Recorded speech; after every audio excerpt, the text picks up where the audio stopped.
Bismillahirrahmanirrahim. Assalamualaikum warahmatullahi wabarakatuh. Kembali lagi di channel Mukhtar Aditya Pratama Official. Puji dan syukur kita panjatkan kepada Allah Subhanahu wa Ta'ala yang telah memberikan ribu-ribu nikmat kepada kita semua. Tak lupa sholawat dan salam tercurahkan kepada Nabi Muhammad SAW, kepada keluarganya beserta sahabat-sahabatnya. Semoga kita semua mendapatkan syafaat dan mendapatkan petunjuk di hari kiamat nanti. Amin ya rabbal alamin. Baik, di kesempatan yang mulia ini saya akan menceritakan sebuah kisah di mana yang berjudul Kisah Heroik Nusaibah binti Kaf, sang perisai Rasulullah Shallallahu Alaihi Wasallam. Sahabat yang beriman dimanapun berada, Nusaibah bin Kaf adalah perempuan yang menorehkan tinta emas dalam sejarah Islam. Ia berasal dari kalangan Ansor, suku Kasrat dari Bani Mazin bin An-Najjar yang terlahir di kota Madinah. Beliau menikah dengan Sa'id bin Ashim al-Mazini an-Najri dan dikaruniai dua putra, yaitu Abdullah dan Habib. Setelah Sa'id meninggal, Ummu Imarah menikah dengan Ghasya al-Mazini an-Najari dan dikaruniai seorang anak bernama Khawla. Nusaibah adalah salah satu sahabiah yang agung. Ia mulia, mulai merasakan nikmatnya iman dan Islam dari awal mula penyebaran Islam. Ia memutuskan untuk berbait kepada Rasulullah SAW dan termasuk satu dari perempuan yang bergabung dengan 70 orang laki-laki Ansor pada bait Aqabah. Kedua yang merupakan sumpah setia kaum muslimin untuk membela Rasulullah Shallallahu Alaihi Wasallam dan Islam. Sahabat yang beriman dimanapun berada, semoga kita selalu dalam lindungan Allah Subhanahu Wa Taala. Dinukil dari kitab Nisa Haular Rasul yang ditulis Mahmud Mahdi al-Istanbuli dan Mustafa Abu Nas al-Sisalabi, disebutkan Nusaibah adalah salah satu sahabiah yang dikenal panggilan Ummu Umarah atau putri dari Rabab binti Abdillah. Kisah heroik Nusaibah yang paling dikenal sepanjang sejarah adalah pada saat perang Uhud, di mana ia dengan segenap keberaniannya membela dan melindungi Rasulullah Shallallahu Alaihi Wasallam. Pada perang itu, Nusaibah bergabung dengan pasukan Islam untuk mengemban tugas penting di bidang logistik dan medis. Bersama para perempuan lainnya, Nusaibah ikut memasok air kepada para prajurit Muslim dan mengobati mereka yang terluka.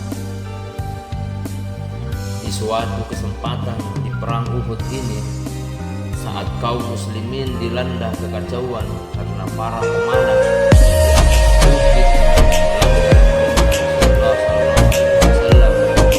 nyawa beliau berada dalam bahaya. Ketika melihat Rasulullah menangkis berbagai serangan musuh sendirian, Nusaibah segera mempersenjatai dirinya dan bergabung dengan lainnya, membentuk suatu pertahanan untuk melindungi beliau.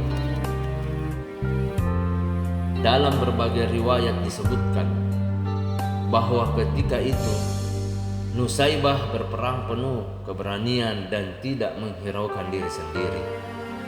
Ketika membela Rasulullah Shallallahu Alaihi Wasallam, saat itu Nusaibah menderita luka-luka di sekujur tubuhnya.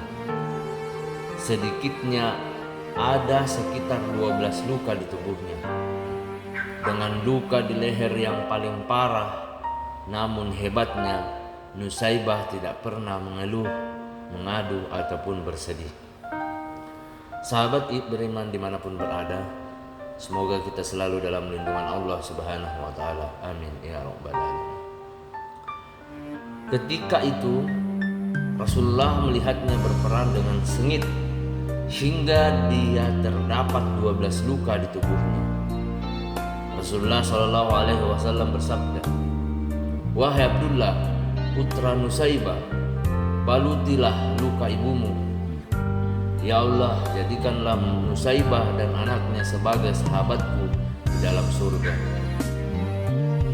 Mendengar doa Rasulullah, Nusaybah tidak lagi menghiraukan luka di tubuhnya dan terus berperang membela Rasulullah SAW dan agama Allah, yaitu agama Islam. "Aku telah meninggalkan urusan duniawi," ujar kata Nusaybah. Setelah peperangan berakhir, umat muslim bermalam untuk mengobati luka-luka. Keesokan paginya barulah mereka pulang. Namun Rasulullah SAW enggan pulang ke rumahnya sebelum mengetahui kabar Ummah Umarah atau Nusaybah. Beliau kemudian mengutus Abdullah bin Khaf al-Mazani untuk menanyakan keadaan Ummu Umarah. Abdullah pun kembali dengan membawa kabar bahwa Ummu Umarah selamat. Sahabat yang beriman dimanapun berada, dalam sejarah Islam, Nusaybah juga disebut sebagai seorang wanita yang memiliki kesabaran yang sangat luar biasa dan selalu mendahulukan kepentingan orang lain. Ketika salah seorang putranya syahid dalam sebuah pertempuran, Nusaybah menerimanya dengan penuh keyakinan bahwa putranya mendapatkan kedudukan tinggi di sisi Allah Subhanahu wa Ta'ala. Ia menerima berita kematian anaknya dengan penuh serta kebanggaan. Selain perang Uhud, Nusaybah bersama suami dan putra-putranya juga ikut dalam peristiwa Hudaybiyah, perang Khaybar, perang Hunayan, dan perang Yamamah. Dalam berbagai pertempuran, Nusaybah tidak hanya membantu mengurus logistik dan merawat orang-orang yang terluka, tapi dia juga memanggul senjata yang menyambut serangan musuh. Sahabat yang beriman dimanapun berada, setelah Rasulullah Shallallahu Alaihi Wasallam wafat, banyak umat Islam yang kembali murtad dan enggan membayar zakat. Bahkan ada pula oknum yang mengaku sebagai nabi, yaitu Musailamah al-Kadzdzab. Abu Bakar As-Siddiq yang saat itu menjabat sebagai khalifah akhirnya memutuskan untuk memerangi mereka. Ummu Umarah dan putranya Ubaid dan Sa'id pun ikut serta dalam perang. Namun putranya tertawar dan dipaksa untuk mengakui kenabian Musailamah. Ubaid dengan keimanan yang kokoh tak sedikit pun mengubah keyakinannya. Akhirnya Musailamah memotong-motong tubuh Ubaid hingga ia mati syahid. Sahabat yang beriman dimanapun berada, Ummu Umarah atau Nusaybah bertekad membunuh Musailamah dengan tangannya sendiri, maka ia pun bergabung dengan pasukan pada perang Yamamah. Ia juga ditemani oleh anaknya Abdullah. Saat perang berkecamuk, musuh berhasil memotong tangan Ummu Umarah. Ummu Umarah berkata, "Tanganku terpotong dan aku ingin membunuh Musailamah. Aku tidak akan berhenti sampai orang kotor itu terbunuh." Akhirnya Abdullah dan Wasi berhasil membunuh Musailamah al-Kadzdzab. Ketika Abdullah datang mengusap pedangnya yang bersimbah darah, Ummu Umarah berkata, "Apakah engkau berhasil membunuhnya?" "Ya," jawab Abdullah. Dengan seketika Ummu Umarah bersujud syukur. Sahabat yang beriman dimanapun berada, semoga kita selalu dalam lindungan Allah Subhanahu wa Ta'ala. Dikisahkan di sini ada yang namanya pejuang hak asasi. Ummu Umarah juga dianggap sebagai pejuang hak asasi pertama. Suatu ketika Ummu Umarah bertanya kepada Rasulullah Shallallahu Alaihi Wasallam, "Ya Rasulullah, mengapa Allah hanya menyebutkan laki-laki dalam Al-Quran? Kemudian turunlah surat Al-Ahzab ayat 35 yang menjelaskan persamaan antara laki-laki dan perempuan dalam amal soleh dan balasan masing-masing."